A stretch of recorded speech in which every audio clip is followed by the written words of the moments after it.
اپنی ساری تکلیفیں اللہ سے ہی کہوں گا۔ پھر چاچا جان عبداللہ سے پوچھتا ہے، بیٹا کیا تم 5 وقت کی نماز پڑھتے ہو؟ عبداللہ تھوڑا سا اداس ہو کر بولتا ہے، نہیں چاچا جان، میں نہیں پڑھتا۔ پھر چاچا جان بولے، بیٹا کیا تم روزہ رکھتے ہو؟ عبداللہ پھر سے اداس ہو کر بولا، نہیں چاچا جان، میں روزہ بھی نہیں رکھتا۔ پھر چاچا جان پوچھنے لگے، بیٹا تو کیا تم زکوٰۃ دیتے ہو؟ پھر سے عبداللہ اداس ہو کر بولنے لگا، نہیں چاچا جان، میں زکوٰۃ بھی نہیں دیتا۔ پھر چاچا جان پوچھنے لگے، تم حج کر چکے ہو؟ اپنے سر کو ہلاتے ہوئے عبداللہ نے بولا، نہیں چاچا جان، میں نے اب تک حج بھی نہیں کیا۔ عبداللہ کے ایسی مایوس چہرہ دیکھ کر چاچا جان عبداللہ سے بولے، کوئی بات نہیں بیٹا، تم حج کرنے کی کوشش ضرور کرنا۔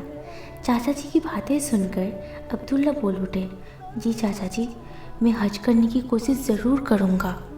پھر چاچا جان بولے، اچھا بیٹا تم اب بتاؤ، کیا تم تہجد کی نماز پڑھتے ہو؟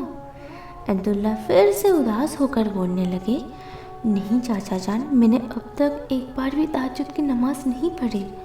پھر چاچا جان عبداللہ سے بڑے ہی اپنے پن اور پیار سے بولے، بیٹا تم تہجد کی نماز پڑھنا شروع کرو اور اپنی ساری پریشانی آنسو کے ذریعے اللہ سے کہو، پھر دیکھنا اللہ تعالیٰ تمہاری مشکلات کو کیسے آسانی میں بدل دیتے ہیں انشاءاللہ۔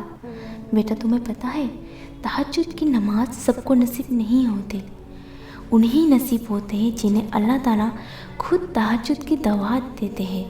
عبداللہ اداسی میں ایک چھوٹے بچے کی طرح چاچا جی کی سارے باتیں مانتے ہوئے بولتا ہے، چاچا جان میں اب سے تہجد کی نماز پڑھنا شروع کروں گا۔ اتنا بول کر عبداللہ چپ ہو جاتا ہے۔ اتنا بول کے چاچا جان عبداللہ کے سر پر پیر سے ہاتھ پھراتے ہوئے وہاں سے چلا گیا اور عبداللہ خود میں ہی گم بیٹھا رہا۔ اس دن سے عبداللہ نے ہفتے میں 2 روزہ رکھنے، زکوٰۃ دینے، 5 وقت کی نماز پڑھنے، حج کرنے کی دل میں خواہش رکھتے ہوئے تہجد کی نماز شروع کیا۔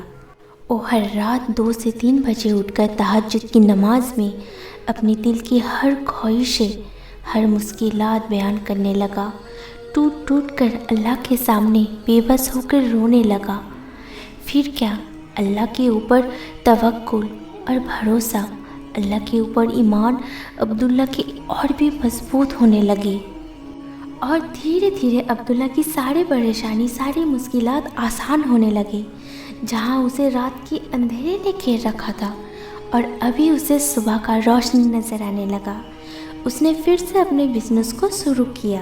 پھر دھیرے دھیرے اس کا بزنس اونچائی کی بلندی کو چھونے لگا اور اس بزنس کی کمائی سے اس جیسے جتنے بھی اناتے ہیں وہ سب کا مدد کا ذریعہ بنا۔ اب عبداللہ اپنے حلال کی کمائی سے ان سارے بچوں کی مدد کرتا ہے جو پڑھ نہیں پاتا، جو اناتھ ہے، جو سڑک پہ سوتا ہے، جو 2 وقت کی روٹی کے لیے اللہ سے مدد مانگتے ہیں، ان سارے بچوں کی مدد کی ذریعہ بنا۔ اب عبداللہ 5 وقت کی نماز کے ساتھ اللہ کو خوش کرنے کے لیے سارا وہ کام کرتا ہے جس سے کہ اللہ اس سے راضی ہو جائے، اللہ اس سے خوش ہو جائے۔ اب تو عبداللہ روز اس مسجد بھی جاتا ہے جہاں اس دن اسے وہ چاچا جان ملے، لیکن افسوس اس دن کے بعد سے وہ چاچا جان اسے نہ ملا۔ اللہ کے رحم سے عبداللہ بہت ہی سکون سے جینے لگا ہے، اس کی جیون بہت ہی بہتر ہو چکا ہے، وہ اب سکون سے سوتا ہے، سکون سے اٹھتا ہے، وہ بہت ہی خوش رہنے لگا ہے اور اللہ کو شکر ادا کرنے لگا ہے۔ دوستو، یہ کہانی ہمیں سکھا جاتی ہے کہ اگر ہم اللہ پر بھروسہ رکھیں، اللہ پر توکل رکھتے ہیں تو ہمیں ہماری مشکلات کو آسان کرے گا۔ اللہ تو رحمان و رحیم ہے، اللہ تو الودود ہے، اللہ تو وہ ذات ہے جو ہم سے بے شمار محبت کرتا ہے، بے شمار پیار کرتا ہے۔ اللہ تو ہم کو بنایا ہے، تو اللہ کیسے ہمیں اکیلا چھوڑ سکتا ہے؟ اللہ تو چاہتے ہیں ہم ان کے قریب رہیں، ساری مشکلات، ساری دل کی بات ان کو بتائیں، ہم ان کے اوپر بھروسہ کریں، ان کے اوپر توکل کریں۔ تو کیسے اللہ پاک اس مشکل بڑی دنیا میں ہمیں اکیلا چھوڑے گا؟